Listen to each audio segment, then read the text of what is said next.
Hey, what's up guys? Welcome back. Today I'm going to show you one of my favorite ways of taking the paint off of a guitar. I'm going to be taking the paint off of this one, which if you're interested in this paint job and you want to know how to do it, take a look at my How to Paint Your Guitar with Spray Can series. It's 4 parts and I did this paint job from the start on that series. But yeah, this guy has an enamel finish on it.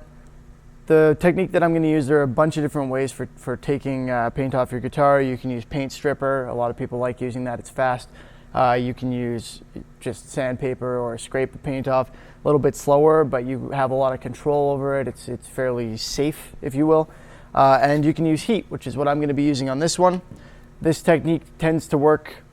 It works really well on polyurethane. It works extremely quickly on lacquer, and it should work quite well on this enamel as well. It's faster than sanding. It's probably faster than using the paint stripper too, depending on which paint stripper you use. That being said, this, much like the paint stripper technique, is something that you need to be a little bit careful with. If you have plastic, like a plastic binding or something like that on your guitar, be careful. You can melt it. You don't want to do that, right? So it might not be worthwhile giving this technique a try if you're doing that. But for this, I don't have any of that stuff. This is all just wood and paint, so this technique should work quite well.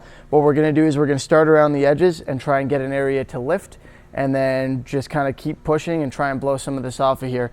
I say that and it sounds like I'm using a pressure washer, but it should cause the paint to peel right up. A hair dryer is not going to work for this. You need an actual heat gun. It takes quite a bit of heat to actually cause this paint to delaminate from here. It should, particularly if it was painted properly, it should have a pretty solid grip. So I'm going to go throw on a mask because I'm heating up paint and there might be some solvent left in there, and I'm already probably I've done enough damage to my health, so I don't want to make that problem any worse. And we'll do the rest in voiceover and get started on this. So here I am heating up the edge, trying to get it to lift. What I didn't really realize here is that though this works quite well for enamel, it doesn't work quite the same way that it does on polyurethane. So what you do kind of when working with enamel, and this can be done with polyurethane too, but sometimes the urethane will literally peel up and it'll just kind of flake off. And sometimes when you heat up a section of lacquer, it'll peel up all at once. The enamel kind of just becomes really soft and easy to scrape, as you can see here.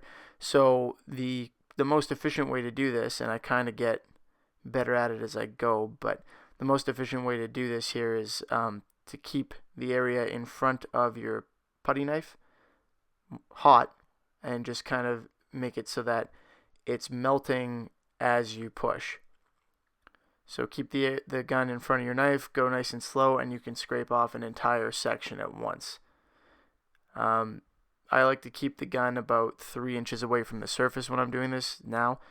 You're seeing me kind of do it right at my first crack at it, but as I moved on to the back and everything, it got a little bit more efficient.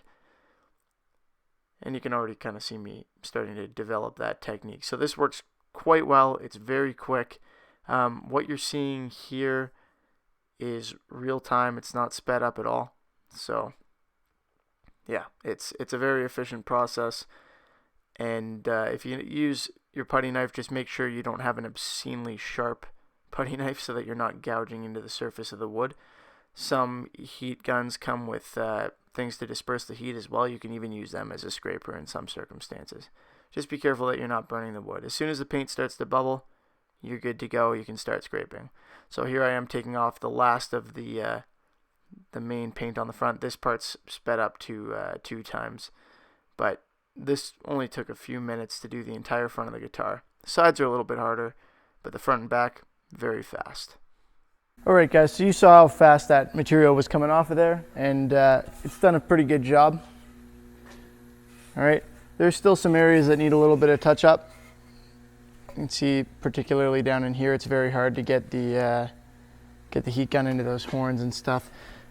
And a little bit of the grain still has some material in it. You can take that out using solvents, or what I like to do in a lot of cases for my cleanup work is use a razor blade for scraping and just some sandpaper.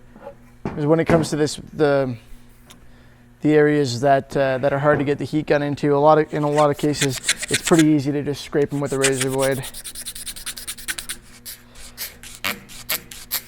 You just have to be careful because you can also carve the wood with the razor blade and change the shape, which is, you know, a good technique if that's what you're trying to do, but not so much fun if you're trying to avoid making any modifications to the shape of your body. But yeah, some of these areas, they just need a little bit of last minute cleanup, and the razor blade is the perfect tool to do that.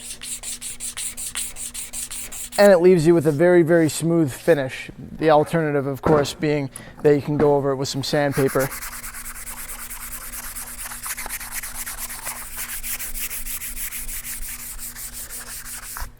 And you can do it that way. For an inside rounded area, anytime you're doing something that's an inside round, if you need to, it's probably easier to get at it with the sandpaper. Now, if you know what you're doing for an outside round, for example, the body carve, you have options there. You can do that with the sandpaper as well, obviously. It's fairly straightforward to just go over it with that.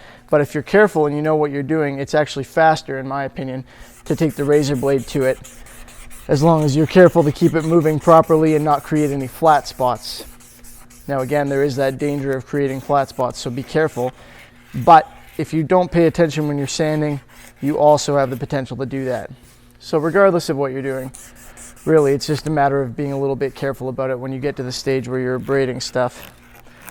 Now when you're using the heat gun, of course you have to be careful not to create large burnt areas. Otherwise you have to scrape and sand those out too, and you can end up changing the shape of your body doing that. But all in all, if you've got a proper heat gun, that's one of my favorite methods for pulling the finish off. This one's ready to go now. It's just got a little bit left on there, and I'm just gonna sand and scrape that by hand. It'll be pretty straightforward. Then in an upcoming video, in case anyone's interested, I'm gonna show how to carve the cutaway here so that you can access the frets easier, because there's a common misconception that the front of the guitar is the problem when actually your hand nestles in the back. So we'll talk about how to do that, and then we'll be doing a whitewash product test on this, and then moving on to testing out guitar finishing kit. So stay tuned, we got some cool stuff coming up with this body. I hope you guys enjoyed the video and that you found it useful if you're going to pull your paint off of your guitar at any point. But it should be noted that you don't necessarily need to take all the paint off your guitar in order to paint it. You can just scuff down the paint job that's on there and paint over it in a lot of cases. So you don't necessarily have to go through all of this hassle, but if you do need to take the paint off, this is how I like to do it. Thanks for watching. Again, I hope it was useful. If you have any questions, let me know. And as always, have a good one. I'll see you next time.